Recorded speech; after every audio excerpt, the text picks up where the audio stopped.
analizar el siguiente apartado, que se corresponde con la selección de fuentes que vamos a utilizar para la realización del trabajo de fin de estudio.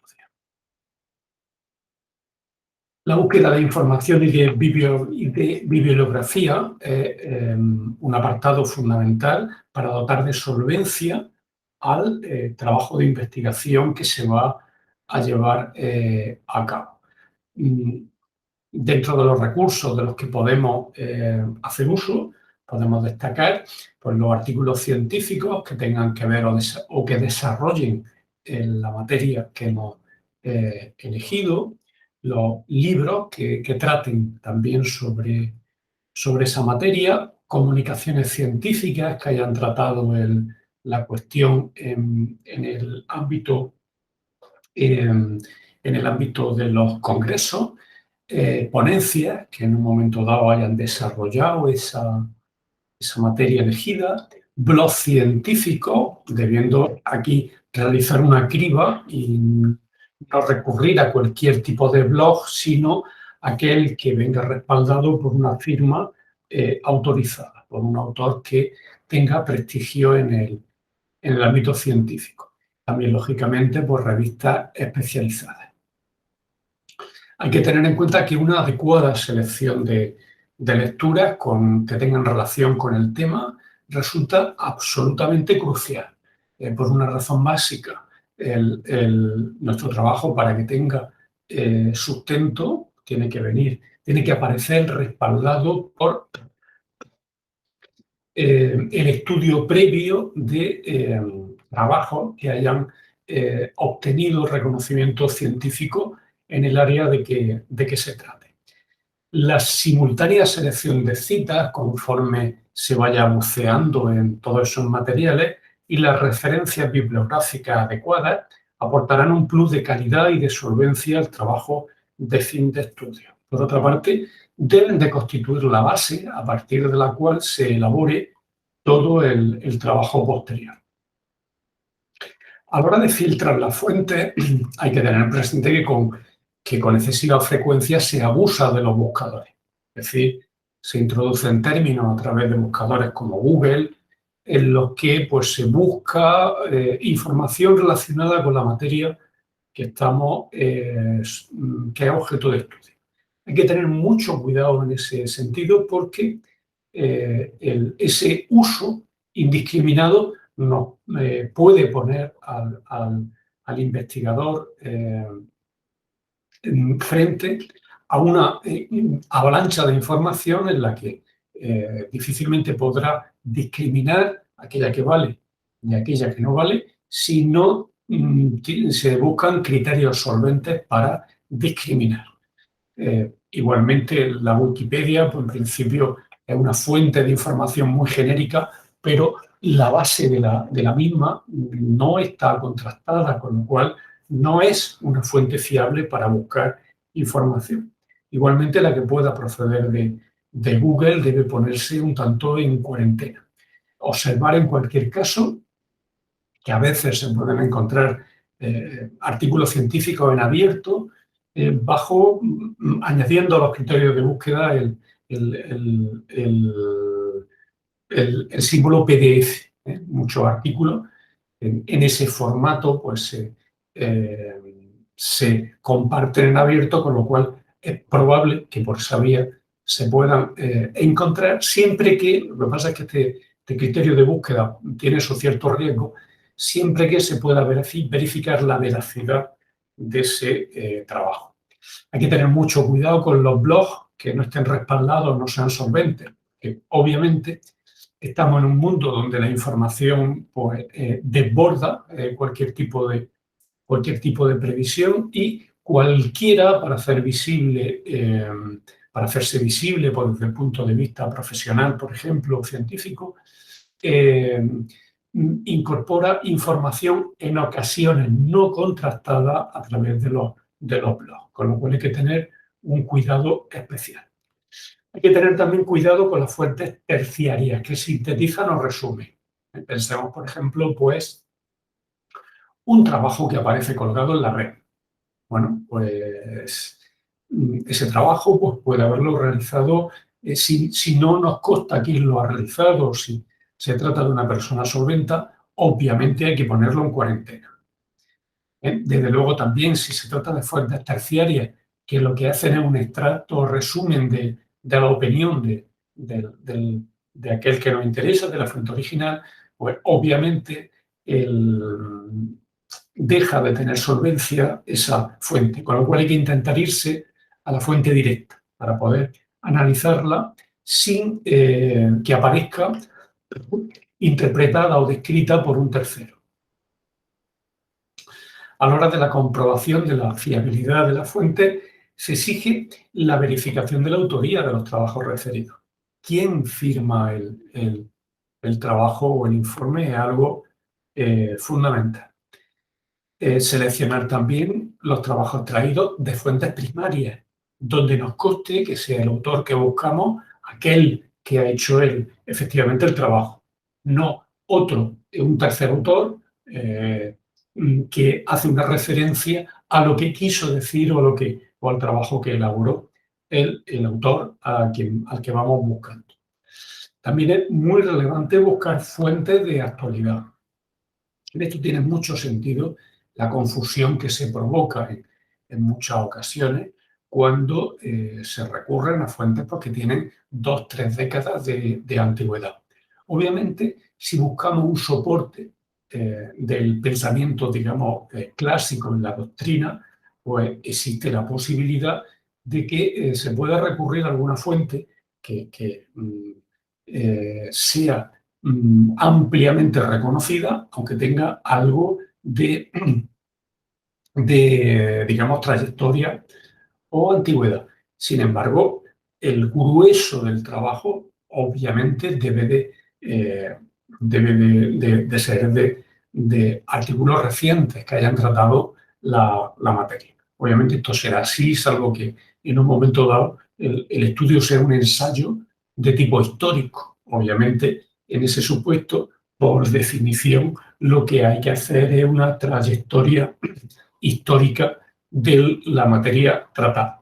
Pero en general lo que se buscan a través de los trabajos de fin de estudio pues, son materias y análisis que sirvan para aplicar soluciones a los problemas de actualidad. También hay que identificar la entidad que facilita el informe. En ocasiones puede ser interesante recurrir a informes que han emitido organismos oficiales. A nivel del trabajo, pues informes o de la salud o informes que haya emitido la Organización Mundial de la Salud, a nivel de trabajo, la Organización Internacional del Trabajo o el Instituto Nacional de Seguridad e Higiene en el Trabajo. Hay que buscar, siempre que se haga un trabajo científico donde pueda haber una labor oficial, hay que intentar buscar contrastar la información que los organismos correspondientes nos pueden facilitar. Puede ser muy interesante hacer una referencia a esos organismos. Siguiendo con la búsqueda de fuentes. Para el universitario es fundamental el tener un acceso directo a los materiales que existen en las bibliotecas. Hoy, bueno, con las dificultades que se han asociado a la pandemia mundial del COVID, han adquirido una dimensión mucho más relevante. La conexión VPN te permite entrar en conexión desde el propio domicilio para el investigador, puede conectar con los materiales que se encuentran online en las universidades. Eso puede facilitar enormemente la búsqueda de materiales solventes de los que se debe de disponer para llevar a cabo, para ejecutar el trabajo de fin de estudio. Eso facilitará la búsqueda de materiales en las bases de datos, que están incorporadas en la universidad. También se facilitarán los libros electrónicos y todo el material que se puede consultar online. Los operadores booleanos, a través de las búsquedas que se realicen, OR, NOT y AND, es interesante controlarlo, dado que nos puede permitir una búsqueda alternativa de los términos utilizados. En el primer caso, OR, NOT permite excluir un elemento de la búsqueda que queremos descartar y que no aparezca en la búsqueda que estamos diseñando, y AND, todos los términos ingleses, no expresaría la posibilidad de una búsqueda conjunta de diferentes términos. Google Scholar también es una fuente relevante para poder encontrar materiales. Obviamente lo que incorpora son trabajos científicos a través de investigadores que pueden ser de utilidad si se facilita el acceso online. Puede, por tanto, ser otra vía de búsqueda relevante. También las bases de datos Dialnet, que ofrece en una multitud de áreas información sobre artículos de revista, tesis doctorales, comunicaciones a congresos, etc. En todos estos casos podemos encontrar una enorme base de datos, si bien es cierto que solo una pequeña parte que se corresponde con aquellos documentos o trabajos que se ofrecen en acceso abierto, pues son los que realmente se pueden localizar a través de estas vías. Si no está el acceso abierto, aparecerá, utilizando ese criterio de búsqueda, la base de datos o la revista donde aparece el artículo o los trabajos interesados.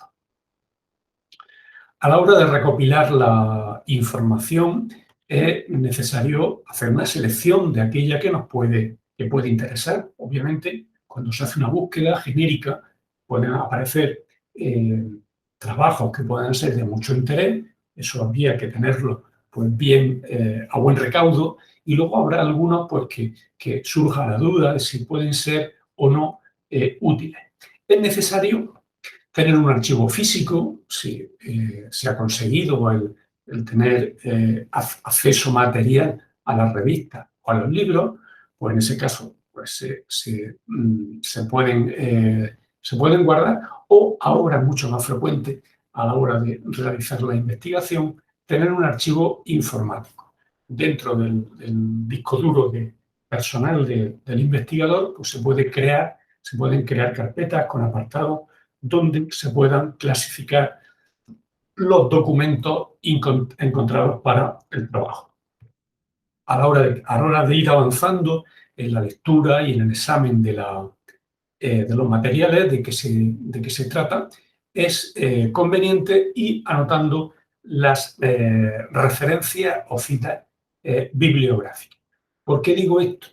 En ocasiones se hace una lectura en bruto, que el investigador está 1, 2, 3, 4 semanas leyendo materiales y recuerda que ha habido cosas interesantes, muy interesantes, para luego trasladarlas a su trabajo, pero desgraciadamente, si no se han ido anotando correctamente las referencias, el lugar y la ubicación concreta de aquellas partes o ideas que puedan ser interesantes, obviamente recuperarlas obligaría de nuevo a repasar las lecturas de todos esos documentos.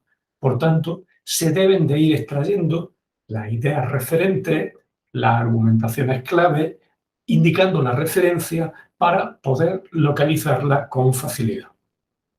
Ojo a este respecto que la gran mayoría de las universidades utilizan un programa antiplagio que luego pues, permite revisar si el trabajo del investigador efectivamente pues, ha seguido una claves de respeto del trabajo intelectual de los investigadores a los que se recurre y que permite pues, determinar las coincidencias que hay del trabajo realizado por el investigador y los documentos previos que se han elaborado por otros investigadores. De esa manera se puede verificar si se han extraído ideas de otros trabajos, si están correctamente citadas no se considerarán como plagio, como uso de ideas ajenas, y si lamentablemente no están bien citadas, pues obviamente se entraría en el riesgo de que el trabajo final fuera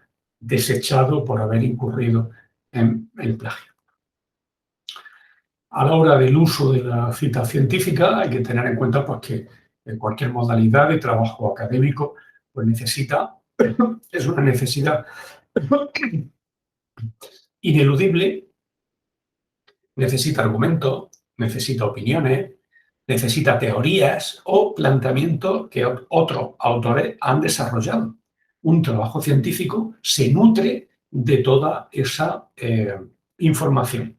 Al usar citas e ideas que no sean propias, por tanto, se debe de eludir, bajo todo concepto, el plagio.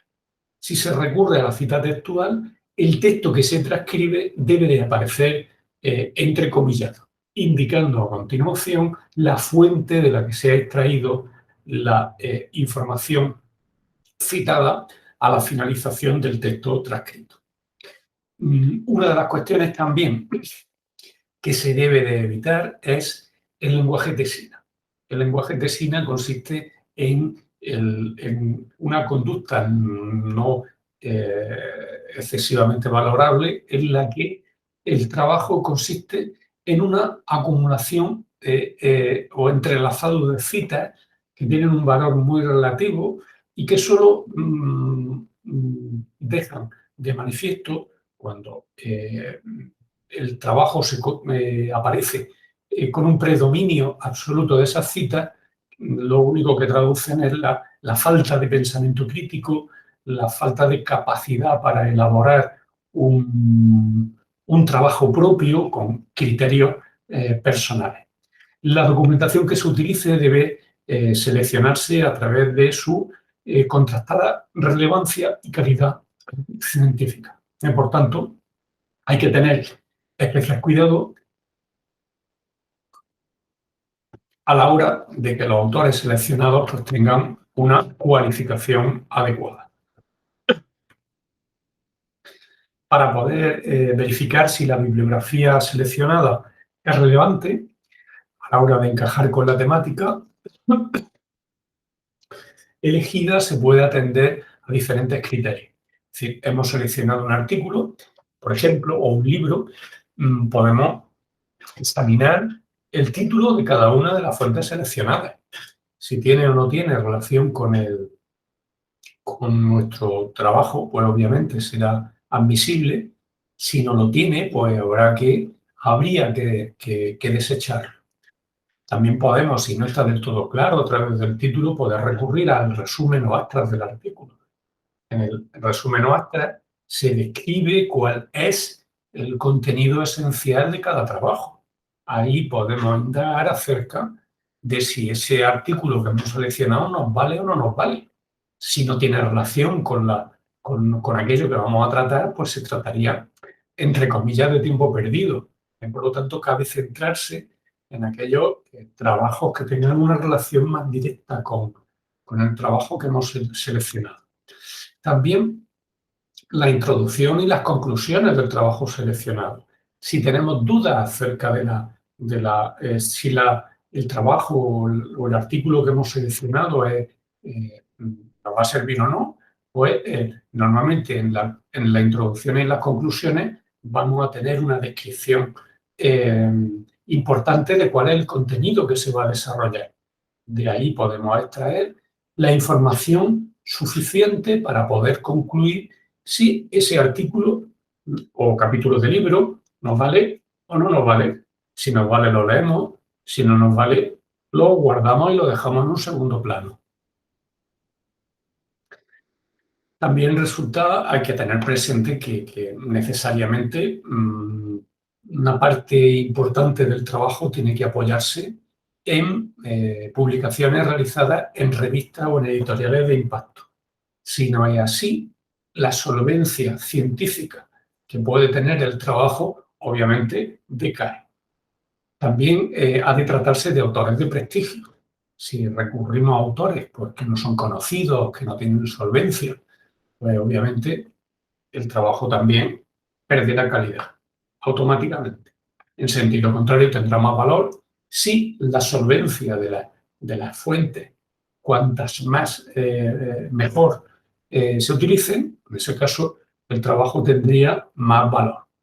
Hay que buscar especialistas en la materia e intentar incorporar múltiples citas que evidencien que hemos realizado un análisis exhaustivo de las fuentes para poder hacer un trabajo coherente y con una sólida base de carácter científico. Y también resulta, esto es especialmente importante, utilizar información actualizada.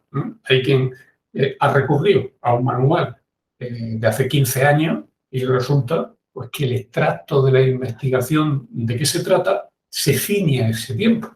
Obviamente, eso es un demérito que obviamente afectará a la solvencia del trabajo. Y bien, con esto terminamos este apartado. Muchas gracias.